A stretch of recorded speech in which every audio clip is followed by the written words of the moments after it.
कितनी मोहब्बत है भाग 62। 80 घाट की आरती देखने के बाद अक्षत होटल चला आया और खाना खाकर लेट गया। मीरा की उसे बहुत याद आ रही थी। आज जब उसने शिवम और सारिका को साथ देखा तो मीरा का चेहरा उसकी आंखों के सामने आ गया। वो सोचने लगा कि शादी के बाद मीरा और वो भी ऐसे ही खुश रहेंगे। उन सब के बारे में सोचते हुए अक्षत को नींद आ गई। सुबह जब अक्षत उठा तो एक बहुत ही खूबसूरत सुबह थी। बारिश का मौसम था और मन को शांत करने वाली ठंडी हवाएं चल रही थी। अक्षत खिड़की पर आकर खड़ा हो गया और वहां का नजारा देखने लगा। सामने नदी बह रही थी। मधुर संगीत कानों में गूंज रहे थे। पूजा अर्चना की आवाजें अक्षत के कानों में पड़ रही थी। इससे प्यारी सुबह भला कोई हो सकती थी। अक्षत कुछ देर वहीं खड़ा प्रकृति की सुंदरता को निहारता रहा और उसके बाद नहाने चला गया। नहा धोकर वो नीचे आया, नाश्ता किया और अपनी गाड़ी लेकर सीधा शिवम के ऑफिस आ पहुंचा, जहां पर वो दूसरी पार्टी से मिलने वाला था। शिवम के ऑफिस में बैठा अक्षत उसके आने का इंतजार कर रहा था। चपरासी ने कॉफी दी और चला गया। अक्षत कॉफी पीते हुए वहां पड़ी कोई मैगजीन देख रहा था कि कुछ देर बाद एक आदमी अपने वकील और शिवम के साथ अंदर आया। शिवम ने उनका परिचय देते हुए अक्षत से कहा, अक्षत जी, ये हैं इस केस से जुड़े दूसरे शख्स, मिस्टर अमर सिंह राजपूत। अक्षत ने जैसे ही ये नाम सुना हक्का बक्का रह गया। उसके सामने मीरा के पिता अमर खड़े थे। अक्षत ने अपना हाथ उनकी ओर बढ़ा दिया, लेकिन अमर ने हाथ आगे नहीं बढ़ाया और अक्षत को ताना मारते हुए कहा, ओह, तो आप हैं। हमारी बराबरी नहीं कर पाए तो सीधा लड़ने चले आए। वैसे आपको यहाँ देखकर अच्छा लगा, लड़ने में मजा आएगा। आप दोनों बात कीजिए, मैं अभी आता हूँ, कहकर शिवम वहां से चला गया। अमर अक्षत के सामने पड़े सोफे पर आ बैठा और कहा, सुना है काफी तरक्की कर ली है आपने, और ये भी सुनने में आया है कि ये आपका पहला केस है। लेकिन जो केस आपने अपने हाथों में लिया है उसे जीतना इतना आसान नहीं है। मैं नहीं जानता था ये केस आपके खिलाफ है। अक्षत ने सहजता से कहा, जानते नहीं या ना जानने का नाटक कर रहे हो? मुझे हराने का इससे अच्छा मौका और तुम्हें कहाँ मिलेगा? अक्षत ने कहा, मैं यहाँ हारने या हराने के लिए नहीं आया हूँ, बल्कि सच का साथ देने आया हूँ। जिस जगह को आप अपना बता रहे हैं वो मेरे क्लाइंट की है, जिस पर वो अपनी फैक्ट्री बनाकर यहाँ के लोगों की मदद करना चाहते हैं। फिर आप क्यों इसके खिलाफ हैं? आपको आपकी संस्था के लिए और जगह भी मिल जाएंगी। अक्षत ने कहा, वकील साहब, या तो आप बहुत भोले हैं या फिर चालाक बनने की कोशिश कर रहे हैं। जिस फैक्ट्री की आप बात कर रहे हैं वो यहाँ के लोगों के लिए नहीं, बल्कि शहर से बाहर माल सप्लाई करने के लिए बनाई जा रही है, जिसमें काम करने वाले लोग भी बाहर से ही होंगे। मतलब यहाँ के लोगों को उसके बनने से ना कोई रोजगार मिलेगा, ना ही कोई फायदा। फैक्ट्री से निकलने वाले विषैले पदार्थों के लिए भी कोई व्यवस्था नहीं है, जिसका साफ मतलब है कि वो सारा गंदा कचरा मणिकर्णिका घाट की नदी में जाएगा। ऐसा चलता रहा तो 1 साल में यहाँ की नदियां बंजर हो जाएंगी और ये मैं हरगिज होने नहीं दूंगा। अमर ने कहा, आप ये इतना विश्वास के साथ कैसे कह सकते हैं? अक्षत को उनकी बातों में कुछ सच्चाई दिखी। पहले जाकर अपने आंकड़े साफ कीजिए, उसके बाद बात करते हैं। रही बात केस की तो मैं आपको हरगिज नहीं जीतने दूंगा। अमर ने कहा, मेरे आंकड़े साफ है सर, मैं इसे जीतने की पूरी कोशिश करूंगा, कहकर अक्षत वहां से उठा और बाहर निकल गया। अमर को वहां देखकर उसे कुछ समझ नहीं आ रहा था। अमर का गुस्सा और नफरत अक्षत के लिए अब भी वही थी, उसमें कोई बदलाव नहीं था। अक्षत अपने ही मन में उलझा हुआ था। अगर वो केस हारता है तो अमर से किया वादा पूरा नहीं कर पाएगा, और अगर जीत गया तो अमर की नफरत शायद उसके लिए कभी खत्म ना हो पाए। अक्षत ने बिना किसी को बताए अपने हिसाब से केस की छानबीन की। सुबह से शाम तक वो इसी में लगा रहा। अगले दिन उस केस को लेकर कोर्ट में सुनवाई थी। अक्षत ने वहां के वकील को सब समझा दिया कैसे क्या करना है। 1 घंटे की लंबी बहस के बाद अदालत किसी नतीजे पर नहीं पहुंची और सुनवाई को 2 घंटे बाद का वक्त दे दिया। 2 घंटे बाद जब सुनवाई शुरू हुई तो अक्षत के साथ वकील ने बड़ा चढ़ाकर अपना पक्ष रखा, जिससे वो केस जीतने ही वाला था कि लास्ट मोमेंट पर अक्षत उठा और उसने बयान बदल दिया। अक्षत ने अपने हिसाब से जो छानबीन की उसमें अपने ही क्लाइंट को दोषी पाया।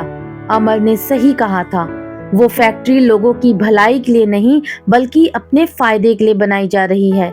अक्षत ने उससे जुड़ी सारी सच्चाई वहां सबके सामने रखी, जिसे देखने और सुनने के बाद जज ने अपना फैसला अमर के हक में सुनाया। अक्षत वो केस हार चुका था, लेकिन उसके चेहरे पर हार या अफसोस के कोई भाव नहीं थे। उसका क्लाइंट दोषी था, जिसके लिए उसे जुर्माना भरना पड़ा। साथ ही वकील ने भी अक्षत को 2 बातें सुनाई और वहां से चला गया। लेकिन जज अक्षत के पास आया और उसका कंधा थपथपाते हुए कहा, अगर वकील इस तरह सच बोलने लगे तो इन अदालतों में कोई भी केस पेंडिंग नहीं रहेगा। अक्षत मुस्कुराया और वहां से चला गया। लेकिन जैसे ही वो बाहर आया, मीडिया उसके इंतजार में खड़ी थी। अक्षत को देखते ही सबने सवालों की बौछार कर दी। मिस्टर अक्षत, आपने अपने ही केस को हारने के लिए कोर्ट रूम में सबूत पेश किए, ऐसा क्यों? सुनने में आया है कि आपने मिस्टर अमर सिंह से पैसे लेकर इस केस को हारा है। क्या आपका मिस्टर अमर से कोई संबंध है? ये आपका पहला केस था और आप इसे हार गए। आपने जीतने के लिए जरा सी भी कोशिश नहीं की, ऐसा क्यों? मिस्टर अक्षत, मीडिया को उनके सवालों के जवाब दीजिए। आप इस तरह खामोश नहीं रह सकते। इस तरह के कई सवाल अक्षत के लिए इधर उधर से आते रहे, लेकिन वो चुपचाप वहां से निकल गया। अमर केस जीतने से खुश था। वो शिवम से मिला। शिवम ने उन्हें जमीन के पेपर्स दिए और साथ ही उनका शुक्रिया अदा भी किया कि उन्होंने फैक्ट्री की सच्चाई उनके सामने रखी। वहीं मुरारी अक्षत के बारे में सोचकर थोड़ा परेशान था कि जब वो आसानी से जीत सकता था तो वो हारा क्यों। शिवम ने अमर को शाम तक वहीं रुकने को कहा ताकि वे 80 घाट पर होने वाली महाआरती में शामिल हो सके। शिवम के आग्रह करने पर अमर रुक गए। अमर को गेस्ट रूम में छोड़कर जब शिवम बाहर आया तो मुरारी को सोच में डूबा देखकर कहा, क्या बात है मुरारी, ऐसे काहे खड़े हो? भैया, एक को बात नहीं समझ आई रही। मुरारी ने कहा। कौन सी बात मुरारी? शिवम ने कहा, यही कि वो वकील साहब चाहते तो जीत सकते थे, फिर साला इनसे हारे क्यों? मुरारी ने कहा, क्योंकि वो सच के लिए लड़ रहे थे। शिवम ने कहा, ये बात तो है, पर हमको ना बहुत जबरदस्त फीलिंग आ रही है कि वो अंदर बैठे आपके मेहमान और वो वकील साहब का कोई ना कोई सीन तो जरूर है।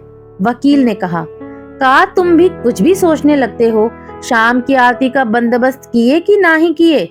सारिका जी ने कहा है पूरे 1100 दीपक चाहिए उनको वहां जलाने के लिए, इंतजाम कर दो। शिवम ने कहा, अरे भैया चिंता ना ही करो, सीता मैया कुछ कहे और हनुमान जी ना माने, ये हो सकता है भला। अभी जाते हैं और सारा इंतजाम करवा देते हैं। कहते हुए मुरारी ने आंखों पर चश्मा लगाया और वहां से चला गया। मुरारी अपनी जीप में सवार घाट की ओर चला जा रहा था। उसने जीप साइड में लगाई और पान वाले के पास आकर कहा, भैया एक को पान लगा दो जरा, और हाँ चूना कम लगाइयो। अरे विधायक बाबू, चूना और आपको, वो तो हम सोच भी ना सकी हैं। पान वाले ने पान लगाते हुए कहा। मुरारी वहां खड़ा अपने गमछे से चश्मे के शीशे चमका रहा था कि तभी सामने से आते उसके पुराने दोस्त ने कहा, अरे मुरारी, तुम और यहाँ वो भी बिना सिक्योरिटी? अबे अपने ही शहर में सिक्योरिटी काहे बे? विधायक बाद में है, पहले बनारस के मुरारी हैं। क्यों चचा, ठीक कही ना? मुरारी ने पान वाले की ओर देखकर कहा, 101% सही कहे हो बबुआ, ई लो तुम्हारा पान। पान वाले ने पान मुरारी की ओर बढ़ा दिया। मुरारी ने पान मुंह में रखा और सामने खड़े अपने दोस्त से कहा, आज शाम महापूजा में आ रहे हो ना? अरे बिल्कुल आ रहे हैं, पर पहले तुम ई बताओ, तुम तो ई पान खाना छोड़ दिए थे, फिर आज कैसे?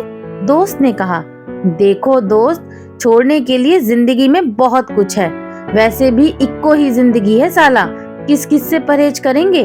मुरारी ने पीक थूकते हुए कहा, तुम भी ना बवाल हो मुरारी। जिंदगी के असली मजे तो साला तुम ही ले रहे हो। खुले सांड की तरह घूमते थे और साला बीवी मिली तो चांद जैसी, उस पर फूल सा बच्चा, और रही सही कसर विधायकी ने पूरी कर दी। तुम्हारे तो ऐश ही ऐश है मुरारी। दोस्त ने कहा, इतना भी आसान नहीं है शादीशुदा जिंदगी को संभालना, उस पर तब जब घर में भौकाल जैसा प्राणी रखे हो। मुरारी ने दूसरी बार पीक थूकते हुए कहा, तो का इनडायरेक्टली भाभी को भौकाल बताए रहे हो तुम? शिकायत कर दे तुम्हारी। दोस्त ने मुरारी की टांग खींचते हुए कहा, अरे भौकाल ही है, और उन्होंने हमारी जिंदगी में बहुते बवाल मचा रखा है। बाकी शिकायत की बात है तो बाबू ऐसा है, डरने के नाम पर सिर्फ भोलेनाथ से डरते हैं, बाकी किसी के बाप से नहीं। मुरारी ने कहा, मैं तो मजाक कर रहा था मुरारी, चलो शाम को मिलते हैं। दोस्त ने कहा और वहां से चला गया। मुरारी इंतजाम देखने घाट पर आया। उसे देखते ही वहां का स्टाफ और मंदिर के पुजारी दौड़ते चले आए। पंडित जी ने हाथ जोड़ते हुए कहा, अरे विधायक जी आप काहे चले आए? संदेश भिजवा दिया होता तो हम चले आते। क्या बात कर रहे हो पंडित जी, बनारस हमारा है। आपके सामने इस घाट पर खेल खेल कर बड़े हुए हैं और आज आप कह रहे हो आपको वहां बुला लेते? काहे? हम अभी भी वही मुरारी हैं जो आपको तंग करते थे। मुरारी ने अपनेपन से कहा, अरे बिटवा यही बोलकर हमरा मान बढ़ा दिए हो। पंडित जी ने कहा। मुरारी ने घूमकर सारा बंदोबस्त देखा। दोपहर से शाम होने को आई और फिर अपने आदमियों से कुछ काम बताकर जैसे ही जाने लगा, उसकी नजर घाट की सीढ़ियों पर बैठे अक्षत पर गई। मुरारी उसकी ओर चला आया और उसके साइड में बैठकर कहा, और वकील साहब अकेले यहाँ काहे बैठे हैं? अक्षत ने सामने बहते पानी को देखते हुए कहा, उन सवालों के जवाब ढूंढ रहा हूँ जिनके जवाब हैं ही नहीं। वकीलों वाली भाषा ना हमको बिल्कुल समझ नहीं आती। वैसे आज का केस बड़ा दिलचस्प रहा। सुनने में आया कि जीतने वाले थे आप और जानबूझकर हार गए, ऐसा काहे? मुरारी ने कहा, हाँ मुरारी जी, जीतने वाले थे और जीत भी चुके थे, पर उस जीत को देखकर अंदर ही अंदर कुछ चुभ रहा था। जिस शहर ने हमें इतनी खूबसूरत यादें दी हो, उसके साथ अन्याय होता नहीं देख पा रहे थे। बस हार गए, लेकिन सच जीत गया। अक्षत ने कहा, कैसा अन्याय? मुरारी ने कहा तो अक्षत ने उसे सारी बात बता दी। ईद तो समझ आ गया, पर इको बात और जाननी थी। उस सेकंड पार्टी से कोनो रिश्ता है का आपका? मुरारी ने कहा, वो एक लंबी कहानी है। अक्षत ने कहा, हाँ तो शार्ट में सुना दीजिए। मुरारी ने मुस्कुराते हुए कहा। अक्षत ने मुरारी को अमर के बारे में बताया। मुरारी ने सुना और कुछ देर बाद सोचते हुए कहा, इस साला ससुरों का प्रॉब्लम ही यही है। अच्छे लौंडे उनकी आंखों के सामने रहेंगे लेकिन नजर नहीं आएंगे, और साला किसी भी ऐरे गैरे को ले आएंगे। साला कोई इक्को बात बताए हमें, पैसा प्यार से बड़ा होता है का? लेकिन इन बाप लोगों को अक्ल नहीं आती है। हमारी कहानी में भी यही हुआ। मैगी का बाप मानने को तैयार ही नहीं था। उनको तो हम लगते थे आवारा लंपट, और बाप का पहले पहल तो खुद बेटी भी मानने को तैयार नहीं रही। बहुत पापड़ बेले हैं भैया, का बताएं। इस मोहब्बत के चक्कर में साला अच्छे अच्छे लौंडों का तेल निकल जाता है। मैगी कौन है? अक्षत ने कहा, अरे वही हमारी मिश्राइन। प्यार में अंधे हुए थे ना तो मैगी ही बुलाते थे ऊ को। ऊ का है ना, उसके बाल मैगी जैसे ही हैं और उसकी बातें भी उलझी उलझी। अब तो प्यार से मिश्राइन बुला लेते हैं उनको, मुरारी ने कहा। मुरारी की बात सुनकर अक्षत हंसने लगा। मुरारी ने उसे हंसता हुआ देखा और कहा, आपसे एक बात कहें, चाहे जितनी परेशानियां आए हिम्मत मत हारिएगा। हमारे शिवम भैया और सारिका भाभी वो तो 14 साल एक दूसरे से दूर रहे, पर आखिर में मिले ना, तो आपको भी आपकी मीरा जरूर मिल जाएगी। और जिस दिन साला इन ससुरों को हम लौंडों की असलियत समझ आएगी ना, ये खुद सामने से चल कर आएंगे। अक्षत ने मुरारी की ओर देखा और कहा, आप बहुत अच्छे इंसान हैं। एक अनजान शहर में आप हमारा साथ दे रहे हैं, हमें इतनी हिम्मत दी उसके लिए शुक्रिया। तो फिर लोगों की फिक्र छोड़िए, ऐसे 100 केस आएंगे आपके पास। भोलेनाथ सबकी सुनते हैं और आप जैसे सच्चा प्यार करने वाली की तो जरूर सुनेंगे। जाने से पहले आज की महाआरती देखकर जाइएगा, मुरारी ने उठते हुए कहा और फिर वहां से चला गया। अक्षत उसे जाते हुए देखता रहा। मुरारी से बात करके उसका मन काफी हल्का हो चुका था। केस हारने के बाद नाराज इशिका के बड़े पापा ने अक्षत से बात की और हारने की वजह पूछी तो अक्षत ने कहा कि वो दिल्ली आकर इस बारे में बात करेगा। अपनी जिंदगी का पहला केस अक्षत हार गया। इस बात का उसे थोड़ा दुख भी था, लेकिन एक सुकून भी था कि उसने कुछ गलत नहीं होने दिया। शाम की महाआरती में 80 घाट पर भक्तों की भीड़ जमा थी। अक्षत भी जाने से पहले वहां चला आया। उसने जब 80 घाट का नजारा देखा तो बस देखता रह गया। चारों ओर दियों की सजावट, शंखनाद, सुंदर सुंदर कपड़ों में सजे धजे लोग, अघोरी बाबा, साधु महात्माओं का जमा खेड़ा, मंदिर से आती घंटियों और आरती का स्वर उस माहौल को और भी खुशनुमा बना रहा था। अक्षत एक टक सब देखता रहा। जैसे ही महाआरती शुरू हुई वो आंख मूंदकर खड़ा हो गया और भोलेनाथ से आने वाली जिंदगी और मीरा की खुशियां मांगने लगा। आरती खत्म होने के बाद जैसे ही उसने अपनी आंखें खोली तो पाया कि अमर हाथ जोड़े उसकी बगल में खड़े थे। उन्होंने सामने देखते हुए अक्षत से कहा, हारने के बाद मुंह छुपाकर यहाँ खड़े हो, मुझसे सामना करने की हिम्मत नहीं हो रही? अक्षत मुस्कुराया और उनकी ओर देखकर कहा, आपसे सामना करने के लिए मुझे हिम्मत की जरूरत नहीं पड़ती है सर। रही बात हारने की, तो कभी कभी हार जाना सही होता है। झुक जाने में भलाई है। अपने अहम को संतुष्ट करने की बजाय मैंने सच सामने लाना सही समझा और वही मैंने किया। पर तुम मुझसे हार गए, अमर ने घमंड के साथ कहा। इसका मुझे कोई अफसोस नहीं है कि मैं आपसे हारा हूँ, बल्कि अपने पापा के सामने जाकर गर्व से कह सकता हूँ कि मर्दों वाला काम करके आया हूँ, अक्षत ने कहा। अक्षत की बात सुनकर अमर खामोश हो गए।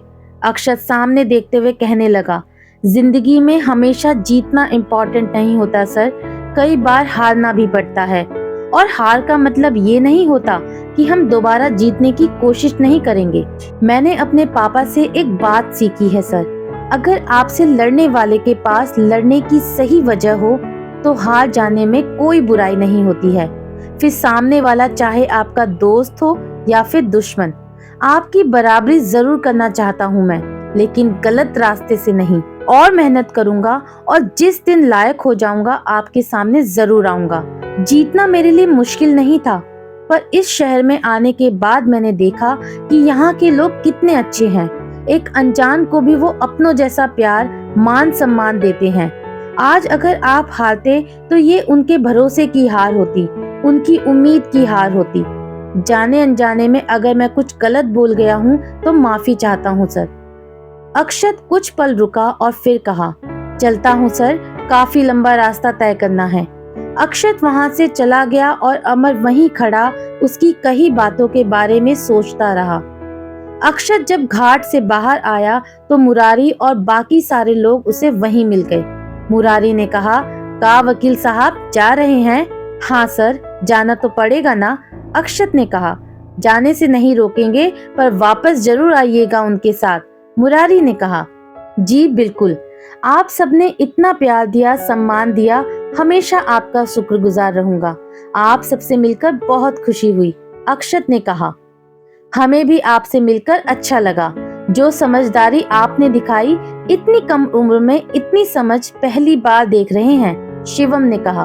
वक्त सब सिखा देता है सर, अक्षत ने मुस्कुराकर कहा। सारिका और अनु भी वहीं थी। अक्षत ने उन्हें भी नमस्ते किया और काशी, यश और मुन्ना को बाय कहा। जाने को हुआ तो सारिका ने एक पैकेट उसकी ओर बढ़ाकर कहा, ये आपके लिए। ये सब? अक्षत ने मना करना चाहा तो मुरारी ने कहा, अरे रख ही लो, बनारस से जाने के बाद हमारी याद भी तो आनी चाहिए ना वकील साहब। अक्षत मुरारी के गले लगा और कहा, आप मुझे बहुत पसंद आए, उससे भी ज्यादा आपका ये अंदाज, और इस अंदाज को मैं कभी नहीं भूलूंगा। जब भी बनारस का नाम सुनूंगा आपकी याद जरूर आएगी। अक्षत ने सबको अलविदा कहा और अपनी गाड़ी लेकर वहां से चला गया। होटल आकर उसने कपड़े बैग में रखे और फिर उसी शाम दिल्ली के लिए निकल गया। मुरारी किसी काम से वापस घाट पर चला आया। उसने अमर को देखा तो उनके पास चला आया और कहा, यहाँ खड़े होकर यही सोच रहे होंगे आप कि जीते या फिर हारे। मुरारी की इस बात पर अमर उसकी ओर देखने लगा तो मुरारी ने आगे कहा, लोगन के सामने आपकी जीत हुई है, पर रिश्ते के मामले में आप हार गए। बिना किसी स्वार्थ के जो लड़का एक अनजान जगह के बारे में अच्छा सोचकर और अच्छा करके चला गया, वो कितना महान होगा। उससे मिले 3 दिन हुए हमें, और वो 3 दिन में बहुत कम बात हुई हमारे बीच, पर जब हम उसकी आंखों में देखे रहे, एक सच्चाई हमेशा झलकती रही है उन आंखों से। आप बड़े हैं, आपके फैसले की उसने कदर की, खुद को ही लायक बनाया। वो मामूली इंसान नहीं है, सोने का दिल है उसका, सोने का, बस समझने वाला चाहिए। वैसे आप यहाँ क्या कर रहे हैं? चलिए प्रसाद ग्रहण कर लीजिए। मुरारी वहाँ से चला गया। अमर ने प्रसाद लिया और घाट से बाहर चला आया। गाड़ी में आकर बैठा और चलने को कहा। अक्षत अगली शाम दिल्ली पहुंच गया। काफी थक चुका था, इसलिए सोने चला गया। सुबह जब उठा तो सीधा इशिका के बड़े पापा से मिला। उन्हें सारी बात समझाई। उन्हें अक्षत का फैसला सही लगा। उन्होंने आने वाले वक्त के लिए उसे बधाइयां दी और अगले दिन कोर्ट ज्वाइन करने को कहा। अक्षत अपना काम शुरू करने से पहले 1 हफ्ते की छुट्टी चाहता था ताकि घर वालों से मिल सके। वो तनु के घर आया, अपना सारा सामान पैक किया और गाड़ी में रखा। जीजू की गाड़ी उसने खुद रख ली और उनके लिए एक नई गाड़ी खरीदी, जिसे जीजू पिछले कई सालों से खरीदना चाहते थे, और ये सब उसने अपनी मेहनत से किया। जीजू खुश थे। अक्षत अपने साथ साथ तनु, जीजू और काव्या को भी इंदौर ले आया। जैसे ही वो घर पहुंचा, राधा उसे देखकर रो ही पड़ी। पूरे 2 साल बाद वो अपने घर आया था। अक्षत सबसे मिला और जब नीता अपने बेटे चीकू को लेकर उसके पास आई तो वो खुशी से उछल पड़ा। उसने उसे कितने सारे किस कर डाले। दादी माँ से मिला, उनके लिए वो एक बहुत ही सुंदर शॉल लेकर आया था। दादू को उसने चुपके से उनकी सबसे पसंदीदा ब्रांड दी। विजय ऑफिस में थे। राधा के लिए वो कुछ किताबें लेकर आया था और बाकी सबके लिए भी कई तोहफे। काव्या थोड़ी बड़ी हो चुकी थी, इसलिए वो चीकू के साथ खेल रही थी। सबसे मिलने के बाद अक्षत सभी लोगों के साथ हॉल में बैठा था। उसकी बड़ी हुई दाढ़ी देखकर राधा ने कहा, ये क्या हाल बना रखा है बेटा, देख कितना कमजोर हो गया है। तू बैठ, आज सारा खाना तेरी पसंद का बनेगा। राधा नीता के साथ किचन की ओर बढ़ गई। जीजू दादू से बातें करने लगे और तनु निधि के साथ चली गई। अक्षत उठा और ऊपर चला आया। सहसा ही नजर निधि के कमरे की ओर चली गई। मीरा की याद फिर से उसके जहन में घूम गई। अक्षत अपने कमरे में चला आया। उसने दरवाजा खोला। अंदर आकर लाइट ऑन की तो देखा उसका कमरा साफ, व्यवस्थित और जमा हुआ है। तभी चाय लेकर आई नीता ने कहा, मम्मी जी हमेशा आपके कमरे को साफ सुथरा रखती थी। पता नहीं वो कब आ जाए, उसे बिखरी हुई चीजें बिल्कुल नहीं पसंद। पर आप तो आए ही नहीं। अब आए हैं तो वापस मत जाना, मम्मी जी बहुत मिस करती है आपको। अक्षत की आंखों में ये सुनकर नमी तैर गई, लेकिन उसने उन्हें अपनी आंखों में ही रोक लिया और कहा, मैंने भी आप सबको बहुत मिस किया है। नीता ने उसे चाय दी और कहा, मीरा से मिले आप? अक्षत ने ना में अपनी गर्दन हिला दी। 3 सालों में मिलना तो दूर, उसने मीरा की आवाज तक नहीं सुनी थी। नीता कुछ देर अक्षत से बातें करती रही और फिर नीचे चली आई। रात के खाने पर सभी मौजूद थे। राधा ने आज सब उसकी पसंद का बनाया था। अक्षत खाने लगा। खाने के बाद विजय ने कहा, आशु 3 साल हो गए हैं, तुम कहो तो मैं और तुम्हारी माँ जाकर मीरा के पापा से बात करते हैं, हम उन्हें समझाएंगे। नहीं पापा, आप और माँ वहाँ नहीं जाएंगे, अक्षत ने बिना किसी भाव के कहा। लेकिन क्यों बेटा, आखिर ऐसा कब तक चलेगा? तुम्हारी पढ़ाई पूरी हो चुकी है, एक अच्छी डिग्री तुम्हारे पास है, तुम्हारी शादी। कहते हुए विजय रुक गया तो अक्षत ने बड़े शांत भाव से कहा, पापा मेरा फ्यूचर मीरा है, उसके अलावा मैं किसी और के बारे में ना सोच सकता हूँ ना सोचना चाहता हूँ। अक्षत का जवाब सुनकर विजय ने आगे कुछ नहीं कहा। देर रात तक सभी बातें करते रहे। अक्षत सबको अपने 3 सालों के बारे में बताता रहा। उसने अपना सर राधा की गोद में रखा हुआ था। सुबह अक्षत थोड़ा देर से उठा। उसने शेविंग की और वापस अपने पहले वाले लुक में लौट आया। अक्षत नीचे आया, उसने नाश्ता किया और काव्या चीकू के साथ बैठकर टीवी देखने लगा। सुबह से ही आज बारिश का मौसम और बादल गरज रहे थे। साथ ही संडे होने की वजह से विजय और अर्जुन भी आज घर पर ही थे। कुछ देर बाद डोरबेल बजी। रघु ने दरवाजा खोला। सामने अमर खड़ा था और उसके पीछे बड़े बड़े थाल लेकर 4 आदमी खड़े थे। रघु ने राधा को आवाज लगाई।